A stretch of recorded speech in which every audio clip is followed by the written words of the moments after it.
Tonight on CBS Reports, the hot and cold wars of Allen Dulles. Reporter, Eric Severide. Mr. Dulles, we all know about the failures of American intelligence. Are there any successes we don't know about? Yes, there are a good many. As the president said when he came out to say goodbye to me out at the new building a few months ago, he remarked that your failures are always advertised and your successes are unsung. There was also a quote, as I remember. I can't remember the exact quote, but in a different connection. He said something like this, I think it was after Cuba, that success has 1,000 parents and failure is an orphan. Sometimes, you know, I feel a little like an orphan, but there have been successes too.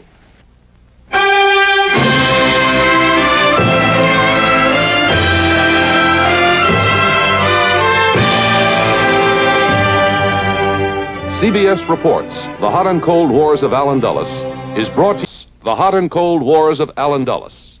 Here is CBS News correspondent Eric Severide. Allen Welch Dulles is an original in American political history. He, more than anyone else, put the United States into the business of massive peacetime intelligence, a role forced upon us by the worldwide communist drive, but a role that is still alien in spirit to our open society and alien in practice to the traditional public accountability of our government. Many Americans dislike this role. They have called Mr. Dulles our master spy. They have accused the Central Intelligence Agency of murder, incitement to revolution, of protecting dictators, of undermining official foreign policy, even, in the case of the U-2 and the Cuban invasion, of usurping presidential powers. In Washington, Mr. Dulles has as many warm admirers, perhaps more, than he has hot opponents. He has known many triumphs and many tragedies. The Korean War crippled his only son. The Cuban invasion disaster clouded his last year in office. But when he recently retired, President Kennedy awarded him the National Security Medal. Allen Dulles, one part cloak and dagger expert, two parts elder statesman, has not yet written his CIA autobiography, but he has agreed to share with CBS Reports a few electronic memoirs. Mr. Dulles, when Khrushchev was here, did you get a chance to talk with him at all? Yes, I didn't have a long talk with him, but I had a very, quite an amusing encounter with him. It took place at the dinner that President Eisenhower gave for Khrushchev, and the President introduced me and said, "This is Mr. Dulles. You may know Mr. Dulles." He turned to his reporter. There was kind of a twinkle in his eye, because you must admit, he's got a good sense of humor. And he said, "Oh, yes, I know you. I read your reports." Well, really? Yes. And I said, "I hope you get them legally." And, he said, you know how we get them. We all pay the same agents, and we all get the same reports. And I said, that's kind of sharing the wealth, isn't it? And then we had a laugh, and that ended it. Did he mean your public or your private reports? He never told me. But he was I think he had in mind that he read agent reports. You think it's possible he has? Every once in a while, somebody gets caught. But that game goes both ways. Mr. Dulles, the Russian writer and propagandist Ehrenberg once wrote that if the master spy, Mr. Dulles, ever got to heaven by anybody's absent-mindedness, you would mine the clouds and begin to slaughter the angels. Shoot the stars and slaughter the angels. Have you ever committed any act of violence in your life? No. Too much emphasis is put by the general public on what they believe is sort of traditional espionage. People rushing around and stealing people's papers and getting information in that way. Not very much information is got in that way. Mr. Dulles, before we talk about the Central Intelligence Agency directly, I'd like to ask you a bit about your World War II experiences in Switzerland for the OSS. How did you go about setting up that European espionage network? Eric, I think in a sense I was lucky in that I had to scrape around myself, and I couldn't call on great cohorts to come and join me from the United States. Maybe that is a little ambiguous. But I didn't get cluttered up with the bureaucracy of a large organization. Because until the frontier opened up 2 years later, no American could join me there and work there, because no American could come legally into Switzerland. Some would come in by parachuting into France and then moving over, but they could not work with me. And so I had to use my ingenuity as best I could and try to find people with whom I could work. There was, from the beginning, a group of Germans who never kowtowed to Hitler, who were opposed to him from the beginning for ideological and other motives, and working through them, it was very helpful. Mr. Dulles, would it be accurate to say that because of your work in World War II in Switzerland, Washington kept informed on these plots against Hitler's life? They knew about the last plot. I did have the details of the last and most serious plot that almost succeeded on the 20th of July, 1944. And a German who was working with Canaris kept me informed of the details, and he went up at the risk of his life because he then was suspect to the Himmler people and took part in the plot. Before he left me a long memorandum about it, which I reported to Washington a week before the plot took place. It came very close to succeeding. If Hitler, as he went by, Hitler was having a briefing at the time. He was up on the East Front in East Prussia. He was having his regular morning briefing, and Stauffenberg, who had the bomb, was in the room. He had a special message for Hitler, so he was admitted. He put the bomb down in this briefcase against a leg of a table. It was one of these long tables that are in barracks with legs in various intervals. He put it down on the leg nearest to where Hitler was. Here was a long map, 20 feet more long, with maps of the East Front, the West Front, and so forth and so on. And Hitler was being briefed there. And just before the bomb went off, Hitler went off here to see how the front was, let's say, in Pinsk. And that took him 10 feet away from the bomb. The bomb went off. And he was blown out of the building, but he wasn't seriously wounded. It was a shack. It was just a barracks there. Well, nobody could predict his movements to that fine degree. Not to 20 feet, no. It must have been a great disappointment to you and everyone else. Well, it was. I remember waiting to see whether would they get hold of the radio that day. And they never got hold of the radio. You know, that's one of the modern revolutions. One of the great things to note is, have they got control of the radio? And again, as I've sat back, either when revolutions were upcoming, the indication to you as to whether one side or the other is winning is who has got control of the air, who's got control of the radio. I don't know that you, as an expert in this field, realize how important that is. Generally, you know, in the intelligence business, I know it well. Generally, you can scoop us. This is a terrible thought, you know. Well, our messages have to be coded and decoded and so forth and so on. and so that the flash that you get on the air, comes first. You apparently knew very early in 45, Mr. Dulles, that the Japanese were in very bad shape. How did you know that? Eric, at that time, I had access to information that was reaching the German Foreign Office, which was smuggled out to me in Switzerland in the form of certain cables that the German Foreign Office receiving from various parts of the world. Among those cables were messages from the German ambassador in Tokyo, the German air attaché, and the German army attaché.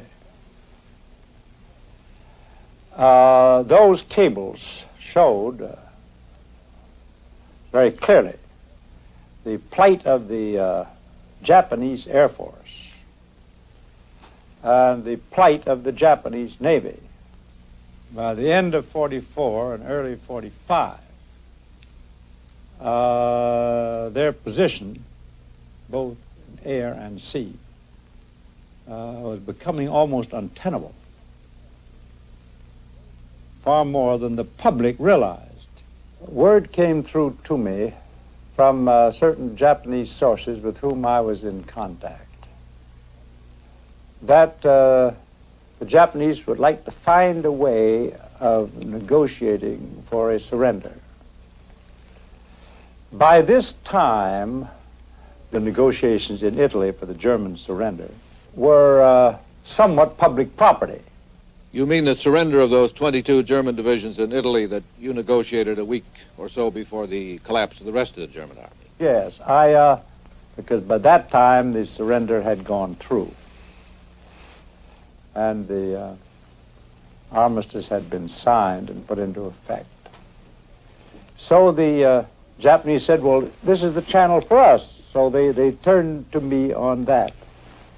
They made quite interesting proposals. And as a result of these proposals, I was asked to go up to Potsdam in the time of the Potsdam Conference, when President Truman met there with Stalin, you remember, and Churchill. I took to Stimson at that time the proposals that had come through this channel with regard to an early Japanese surrender. Do you think that the dropping of those first atomic bombs on Hiroshima and Nagasaki might have been unnecessary in terms of bringing about the Japanese surrender? Well, that's an awfully hard question to answer. I have the deepest respect for the men who made that decision. I do feel that there was a failure to interpret available intelligence as to the extent of the Japanese collapse and their inability really effectively to carry on the war. Mr. Dulles, during the last war when you were in Switzerland, isn't it true that you used to meet with Dr. Carl Jung, the psychiatrist, and to try to figure out how Hitler and the Germans would act and react to certain situations? I did go to him very often, and I found his judgments as to what a man like Hitler, who was an introvert, I believe, I'm not a psychologist, but I would do as compared to what Mussolini, who was an extrovert, would do.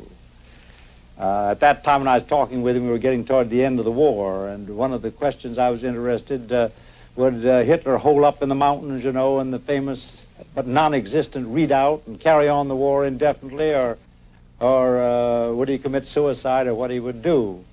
Jung was very, very good on that, and also very good on many other matters. Do we make any progress, or even any attempts to do that with a man like Khrushchev? Any long-range psychoanalysis? Yes, there's quite a lot of study being made of Khrushchev's actions and reactions. I'm myself somewhat of a disciple of Pavlov as an interpreter of what Khrushchev does. You remember the theory of Pavlov is that you train a dog to respond to 3 bells. You open the door and you ring 3 bells and you give him sugar. And then you do that for a month. And then all of a sudden you open the door and the 3 bells, instead of sugar, you beat him over the back with a stick. The dog's puzzled. The dog doesn't know what's happened. And you vary this business and so forth, and pretty soon the dog's gone pretty well crazy. Eventually it reduces the animal and perhaps the human being. Well, does a human being react? I mean, we spend all our time trying to decide what does Khrushchev mean. Today it's coexistence and everything, and then the next day there's something else. Take the breaking of the test ban and starting to test. What day does he choose for that? He can choose among days. He chooses the day of the opening of the Unaligned Nations Conference in Belgrade. Khrushchev thinks this is the thing. This shows I'm strong. This shows I don't worry what you unaligned nations are going to decide here or do here. I'm going to test. I know you're going to protest, so protest.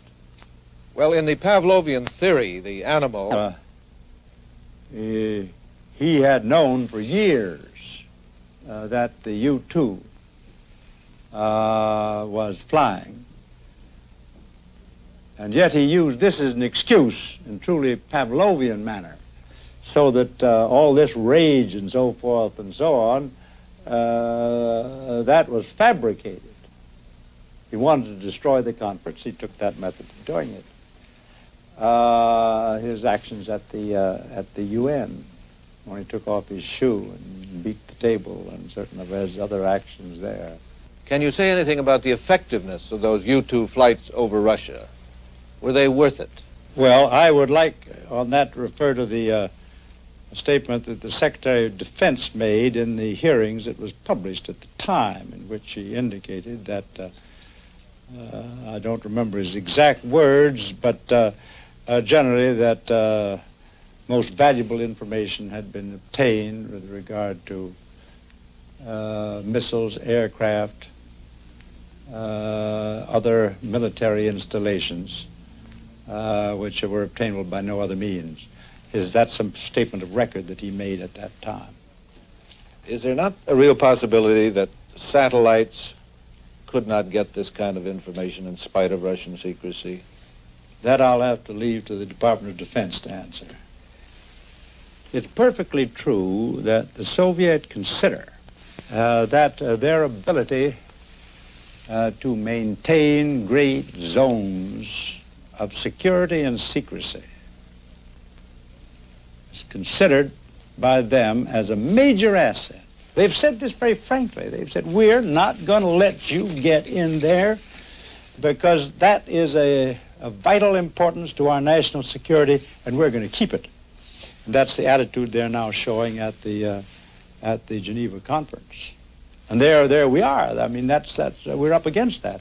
And that is why when the U-2 came along, they felt so sensitive about it.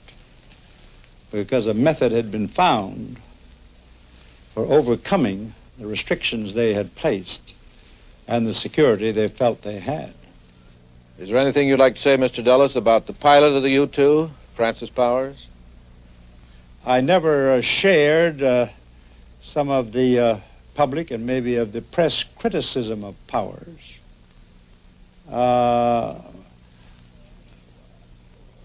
While it was difficult to tell until after the agency had talked with him and had made their report how well he had done, I think on the whole he handled himself properly. You must remember that he was an aviator. He was a great navigator. He had a very difficult assignment merely on the aviation navigation side. And to expect of him, to make of him a great undercover agent was impossible. One of these two professions, or a fine aviator, one of these two professions took all a man's time, all a man's concentration and thought. And I'm not sure that point has been brought out fully enough. Mr. Dulles, some people said that the pilot, Mr. Powers, should have taken his own life. Is there any way you can have a man sign a contract to commit suicide? No. You couldn't. First place would be ineffective. Of course. Second place, I think it would be immoral. We just didn't do it. We said, here you have this. If you get into a situation where you think that death is better than what awaits you, use it. Mr. Dulles, about the foul-up on all the explanations of the U-2 affair when it first happened. The government went through a lot of agony. We looked very silly. Now, is it necessary that we go through all that? Do we have to explain? I remember the British had a frogman who disappeared in a British harbor near a Russian ship. There were great accusations and suspicions of espionage on their part. But the British government, as far as I remember, said nothing about it at all, and the matter finally died away. Much as it would harm the interests of a man looking for news, can't Washington operate the same way? I doubt whether, in the two situations to which you probably refer, one the U-2 and the other Cuba, probably the two, one could have ever rested on the answer no comment. You could not. I doubt whether you could have. It seems to me it would have raised a even more serious problem than the problem of disclosing intelligence operations, namely the problem of responsibility in government. How do you mean? Well, I mean this. Do we have a kind of a government here that would let, say, me as then Director of Central Intelligence, send an airplane even 70,000 feet high over Russia? Is that a responsible kind of government? Or mount an expedition, or have something to do with an expedition for the training of Cubans that were going to Cuba? It seems to me that that kind of thing can only be done with the approval of the highest authority, and if the American people or the world began to think that we had a government here where that kind of thing could be done without approval by the highest authority, there might be a feeling of uneasiness. That there were some people here that could do things that might lead to serious international complications without knowledge at the highest level. So could the president have declined knowledge of these situations, or said, I won't say anything about them? Well, doesn't this bring up the question then as to whether there ought to be a formal watchdog committee in Congress to look at the CIA constantly and what it does? We have had for many years a subcommittee of the Appropriations Committee of the House and the Senate that went over our entire budget, to whom we disclosed any information they wanted. Would you inform those men in advance of any consequential operation? Certainly. You would feel obliged. Have you forgotten, Eric, have you forgotten that after the U-2 incident, Clarence Cannon got up, and I'll send that to you, Clarence Cannon got up in the House, May 15, I think it was, or thereabouts, when this thing broke. And he said, I knew all about this. We appropriated the money for this. Our committee was told about this. Well, I don't want to quote all his words, but it was quite a thrilling speech. And when he got through, the House rang with applause. Now, you ought to look at that, and that's an answer. And if we told the House committee about the U-2, which was the most secret thing we had, and the best kept secret for 5 years of any operation that I've ever known. Obviously, we told these committees of other things. We told them of everything they wanted to know. At any time, have any of those congressmen so informed of highly secret operations broken secrecy? Never, sir. Never. CBS reports the hot and cold wars of Allen Dulles will continue immediately after this. CBS reports the hot and cold wars of Allen Dulles continues. Here again is Eric Sevareid. Mr. Dulles, there's been much criticism that we took much too long to recognize the danger of Castro and try to do something about it. Maybe we were slow about it. Certainly we got disturbed about Castro at a fairly early date. But what were you going to do about it? Castro was in there with the great support of the majority of the people. And if we had planned any expedition at an earlier date, that might have not been of any more success than the one that we did after rather mature preparations. Mr. Dulles, if you can, would you tell me in regard to the Cuban affair of last spring where you think the central basic mistake was? The president has said that he assumed responsibility for the action taken. That was his own initiative. In matters of that kind, where they wish the director of Central Intelligence Agency to assume responsibility, he's always prepared to do it. And I have never discussed the Cuban operation. I think I've rather limited my remarks to pointing out that there were certain factors which bore upon the timing of any operation if it was carried out. Namely, that we knew that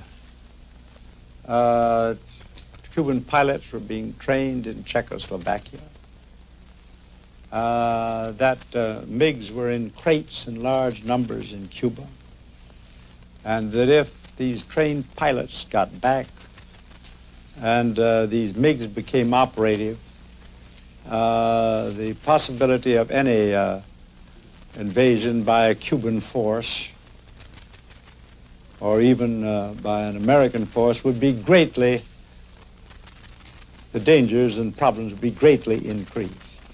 But what about the philosophical and the legal argument that the Cuban invasion was both immoral and illegal? Well, I think I'd respond to that by asking you a question. Here you had a group of fine young men, these Cubans, formed the brigade that went into Cuba, who asked nothing other than the opportunity to try to restore a free government in their country, who are ready to risk their lives and have done so. Whether they should have been told that they would get no sympathy, no support, no aid from the United States. And that's the question. I just pose that question. I don't ask you to answer it. But I'll answer your question with another question. Is it true that we did not inform the Cuban underground in Cuba of the date, the place, and the timing of that landing? Eric, we didn't inform them. As I recall, we informed very few people when we started the invasion of France in June of 44. You can't do that. We did not inform the Cuban underground of the time and place of the invasion. To do so would have been informing Castro, and it would have been catastrophe for the invading force. We did achieve some element of surprise, did we? Complete surprise was achieved as regards the place of landing. But not timing, because that was published. No, they did not know the exact timing.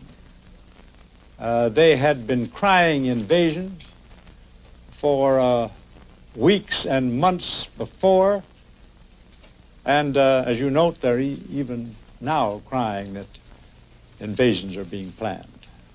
It's been said in one of these books about the CIA, Mr. Dulles, that the CIA people refused to put into effect a presidential order to keep out all former Batista supporters from that expedition. What is the truth of that?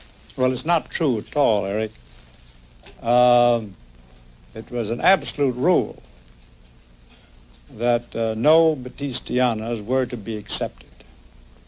Now, there may have been, in 1,500 people, there's always a possibility you make one or two mistakes, a few mistakes.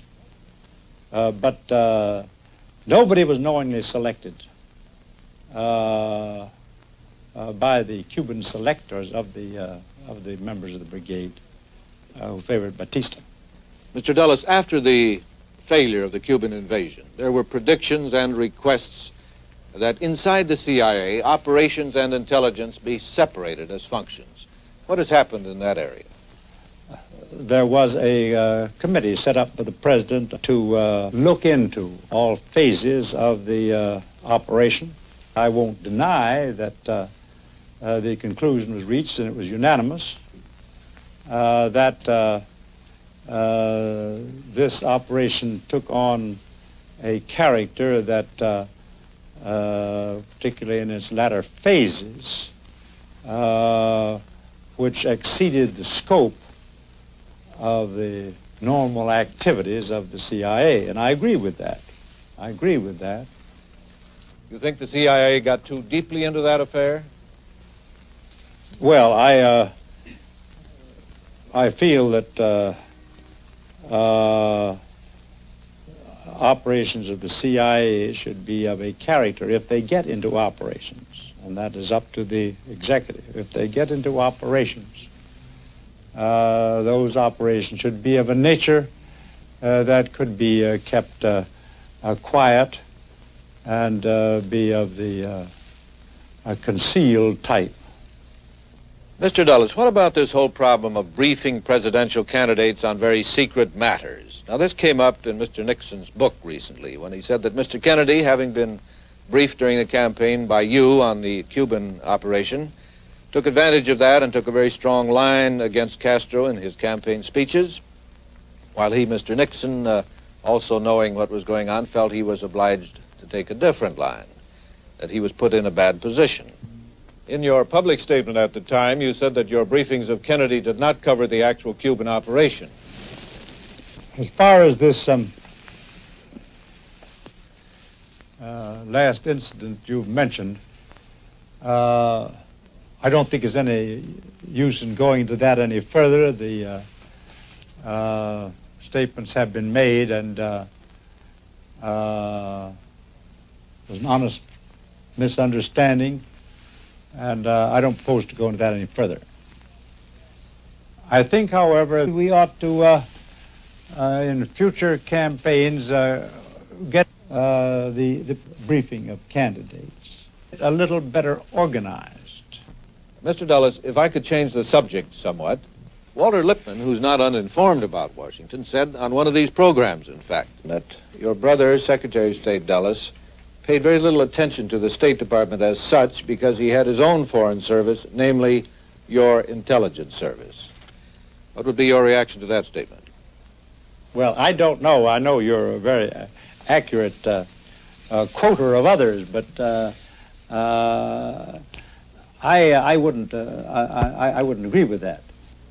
But wouldn't it be a fair inference that since you were his brother, after all, he would give an undue importance to your information or be prejudiced in favor of it over that of his own State Department? I don't know. It might have been just the opposite. You can't tell.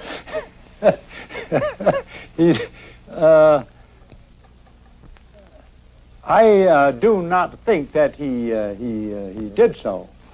We didn't always agree. He has strong feelings, and sometimes I have strong feelings. On our basic philosophy of life and approach to the world, yes, we agreed. But every once in a while, we would have disagreements, too. Mr. Dulles, I have found personally that overseas a good many of our ambassadors and ministers express some irritation about the activities of CIA people in their area. That's correct. There have been cases where a diplomat in a foreign country has looked at a picture somewhat differently than has been looked at in Washington. Are you saying, Mr. Dulles, that there have been no cases abroad where the activities of CIA have conflicted with our official State Department foreign policy in those countries? There have been none. None at all? None at all. One of the new books about the CIA, Mr. Dulles, makes the claim that in Iran a few years ago, at the time of Mossadegh, the CIA people spent literally millions of dollars hiring people to riot in the streets and do other things to get rid of Mossadegh. Is there anything you can say about that? Well, I can say that the statement that we spent many dollars doing that is utterly false. There's been a general argument in the left or liberal press, writers in this country, that the CIA people have sort of automatically tended to support very extreme right-wing groups in foreign countries because of an obsession with communism, and have therefore set back progressive democratic possibilities in foreign countries. I think just the opposite is the case. If you go over a situation like the situation in Korea, and many others I could cite, I would say that by and large,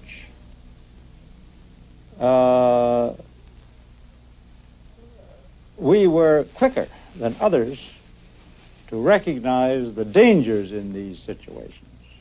Because I have often felt in many countries that the strongest antagonists of the communists and those who knew them best were often, not always, but were often some of the socialist leaders. The story of CIA agents supposedly encouraging the revolting French generals was apparently encouraged, or at least believed, by some French government officials at a fairly high level. How do you account for that? Well, I don't know whether they really believed it, but it might have been convenient at that time not to deny it. But any time a revolution happens anywhere, the Soviet will begin by saying the CIA did it. Now, if that's believed, that's bad. I have collected, over the years I was there as director, I've collected literally thousands of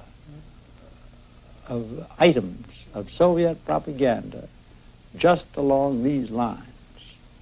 And now books are being published that say that we got rid of Farouk in Egypt. Probably was a good thing if one had done it. We didn't. We put in Nasser, which we didn't do. That we've done all kinds of things in various parts of the world. And it's hard to deal with it. You just say it's not true, but here it appears. It's repeated in books that seem to come from reputable sources. I don't know. I think maybe you could give me some good advice as to what I can do as an individual, because I know these things aren't true. Mr. Dulles, on this whole question of dealing with communist tactics around the world, there are those, as you know, who think we would be stronger and more effective if we followed the so-called passive or soft line. That is, never try anything like an invasion of Cuba or an undeclared war in Vietnam, and not test the bombs, whatever the Russians do. A kind of leadership by moral example. If this were followed, what do you think would happen? Disaster. I don't think you can meet this form of evil by merely passive resistance. You recall well the days of the 30s. What happened when Hitler first denounced the Treaty of Versailles, withdrew from the disarmament conference, invaded the Rhineland, took over Austria, invaded Czechoslovakia? A lot of cheeks were turned to Hitler then. And look what happened, almost happened to the world. Do we want to repeat that sort of thing again? I don't think we do. I think you must meet aggression. Open or covert. And you must meet it where it appears, whether in Berlin or Laos, South Vietnam. Mr. Dulles, some Europeans, Jean Monnet, for example, say that Americans are much too obsessed about Russian communism. Do you think this is true? I think that is true in a sense and not true in another sense. I think that the one grave peril that we face is the communist peril. That is the only peril to our freedoms, to our institutions, to everything that we hold dear. Now, I think that it is true that the communist practice on us and on other countries towards which they're directing their attack, they try on us what I would call the overload theory. They will start a lot of petty annoyances in various parts of the world without knowing whether they're going to seriously push them ahead, but in order to divert our attention maybe from the major points of their attack. Do you give any concrete examples of what has turned out to be minor or major? Well, I think we overrated the Soviet danger, let's say, in the Congo. They went in there with great fanfare. They supported Gazenga. They've established a Lumumba Institute in Moscow. And it looked as though they were going to make a serious attempt at takeover in the Belgian Congo. Well, it didn't work out that way at all. Now, maybe they intended to do it, but they didn't find the situation ripe, and they beat a pretty hasty retreat. Would you call Vietnam a serious threat or just a tactical operation? No, I think that's a serious threat. I consider South Vietnam of a major importance, and not just one of the overload theory type of operations. CBS Reports continues in just a moment with Mr. Dulles on the subjects of communist aims and communist conflicts immediately after. CBS Reports continues. Here again is Eric Sevareid. Mr. Dulles, when you and others talk about a Russian wish to dominate the world, what exactly do you mean? Is it in terms of Russian national power over the world, the communist philosophy and system over the world? Exactly what? They have several facets to their policy. They believe, and some of them believe it fanatically, that communism is the wave of the future, is the form of economic life that is best adapted to push a country forward.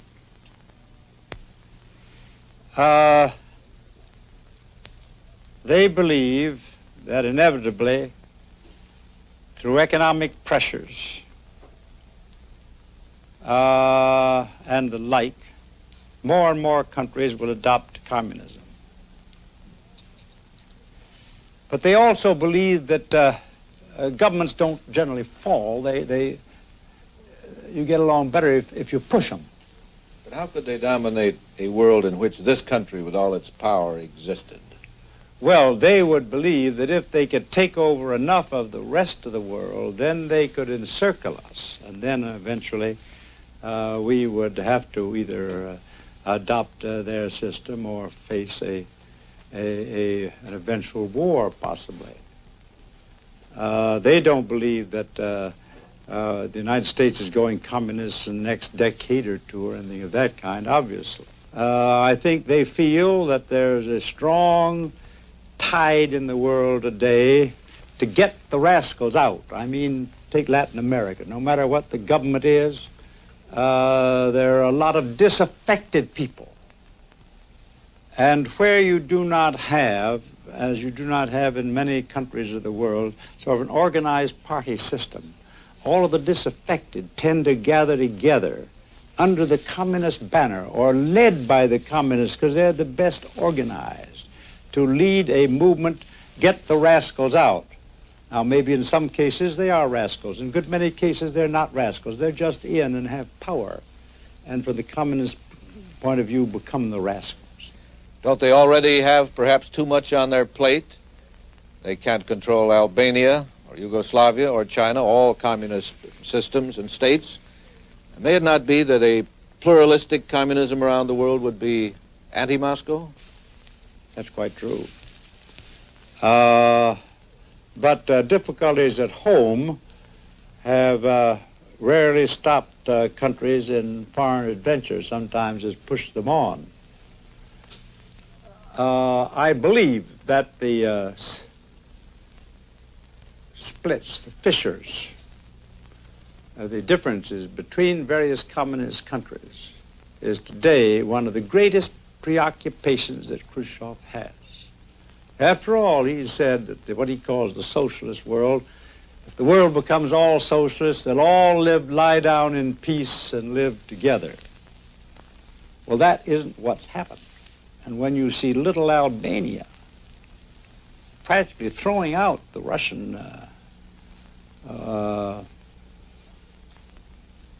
representation there, both civil and military, that is really something. Why they went, hard to tell. Obviously, at that time, they felt that they would have to use force to stay. And they didn't want another Hungary on their hands at that moment, a Hungary in a country which was not contiguous with their own. But anyway, they got out. The Chinese thing is obviously very serious. And it is they, I believe, although the experts differ on this, I rather believe it was they that did the acts that resulted in the withdrawal of the Russian technicians. Now, I don't look forward to revolution in the communist world. A new generation is coming on in Russia. And I have a feeling that some of the younger generation of Russians, as they learn more about what goes on in the rest of the world, are going to bring great pressure to get more freedoms. They'll want to hear your radio and see your television. They'll want to learn what goes on in the rest of the world. They'll begin to see the basic falsity of the whole history of Russia. They're having a terrible time now in getting out their histories. What do you say about Stalin? 25 years of rule. 25 years the great hero. Stalingrad. Stalin in the tomb. In 1956 came out the great speech of Khrushchev's denigrating Stalin.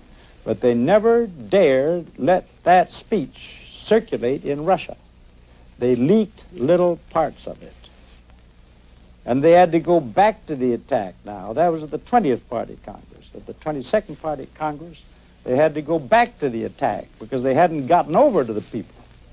Wasn't it your agency that got a hold of that speech originally? I'm willing to accept that charge. Khrushchev charged me with it one time.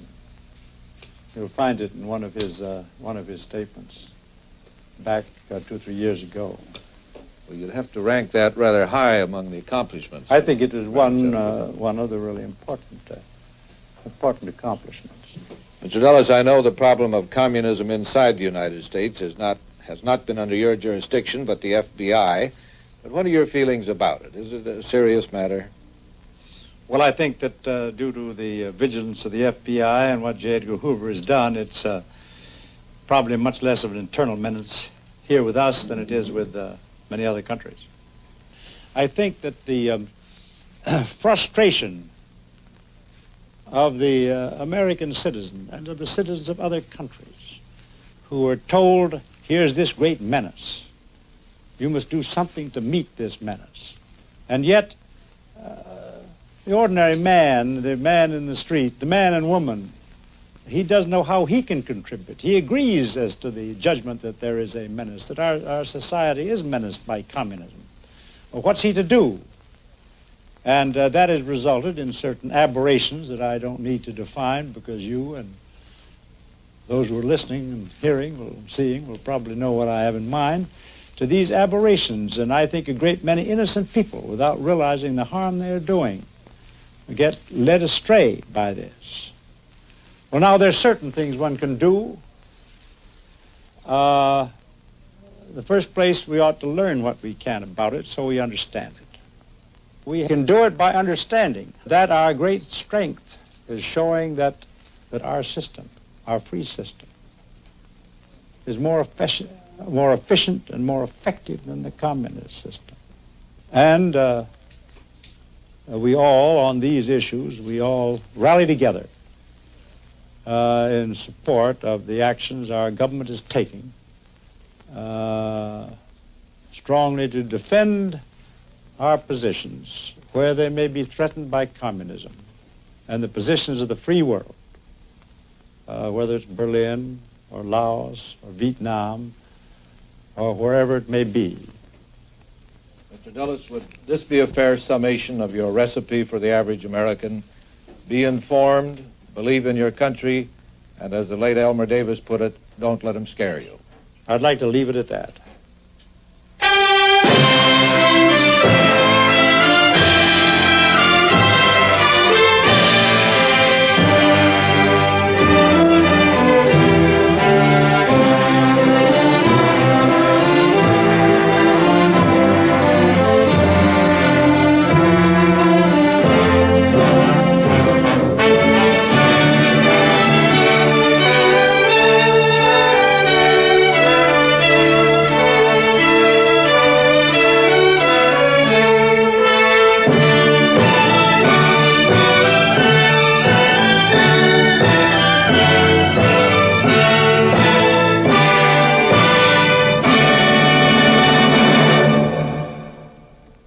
CBS reports the hot and cold wars of Allen Dulles